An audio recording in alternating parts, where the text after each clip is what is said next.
Hi everyone, and welcome to another video. Today, Bruce, Jeff, and I went out on a local day trip. We found some snow and ice covered trails, some downed trees, and unfortunately, Bruce broke through a deep frozen water hole that caused him to take on a lot of water. And while trying to pull him out, poor Jeff got a taste of that cold water.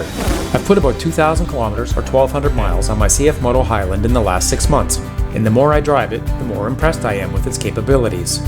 For those of you interested in this machine but you're on the fence, I have a 1,600 kilometer or 1,000 mile review which I recently did of this machine that you may want to see. I'll put a link at the end of this video.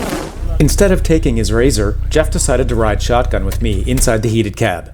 That turned out to be a wise choice, especially after he broke through the ice. The funny thing is, I wasn't even planning on recording this day. I didn't take anything with me, any gear, except for my phone, well, because I always have that. Lucky for us, that tree was high enough that we could squeeze underneath it after only having to trim a few branches off of it.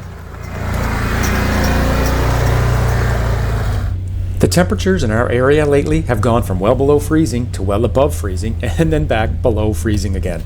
The problem with that is, because of the melting, it often causes a lot of ice on the trail. And on this particular trail, we found a section that was flooded by a beaver dam.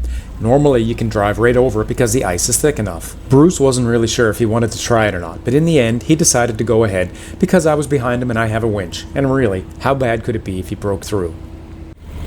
Alright. Oh, I can hear it breaking. Keep going. Well, if you want to try it.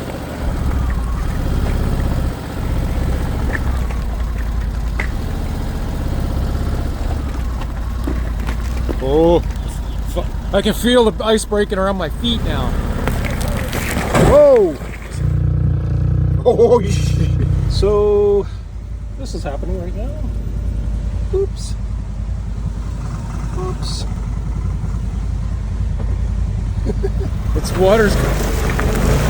Alright, hang on. Yeah, you're stuck. You're stuck good.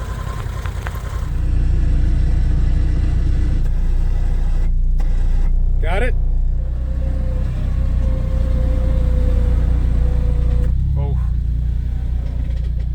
Hold up. Yeah, you're getting really a bunch of ice crunched up behind you.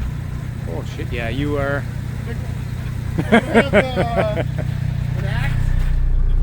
The ice was piling up behind his machine and it made it very difficult to pull him backwards. He tried to go forward to loosen it, but he only went a little ways and the machine started to tilt really bad to the left. We were afraid it was going to tip, so we told him to stop doing that. Jeff's chopping up. You can see how thick it is.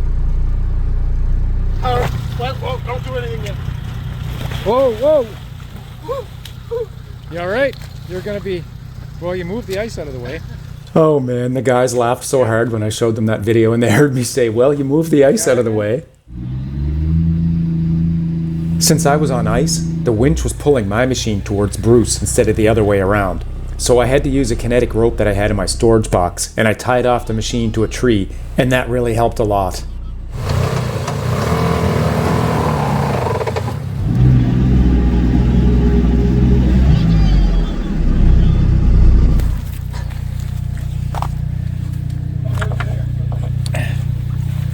Whew. That was crazy, man. It's fucking popped everything. Oh. Wow. That's some thick Dollars ice. The worst of it is, we knew. That's the worst. Or I should say, I knew, and I can't tell it. And since we couldn't go forward, we had to back up a few hundred yards to find a spot wide enough for us to do a 10-point Austin power turn. But we did it.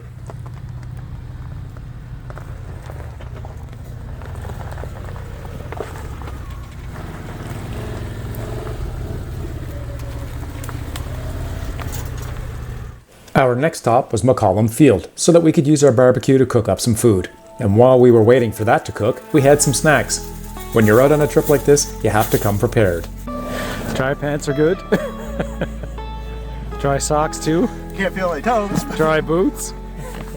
You will. We'll get you next to the fire then. And speaking of being prepared, it's a good thing Jeff was smart and brought a dry change of clothes with him just in case. Since we had a fire going anyway, Jeff decided to get an early start on trying to dry out his wet gear. When we arrived at the field, we met a nice group of folks that were already there and we spoke to them for a bit before they had to leave. We didn't expect to be out so long, but you know what? It's all part of the adventure. Nothing was broken, Bruce lost a mud flap, and you guys have an entertaining video to watch. It's a win-win. Thanks for watching, everyone. Until next time, stay safe out there.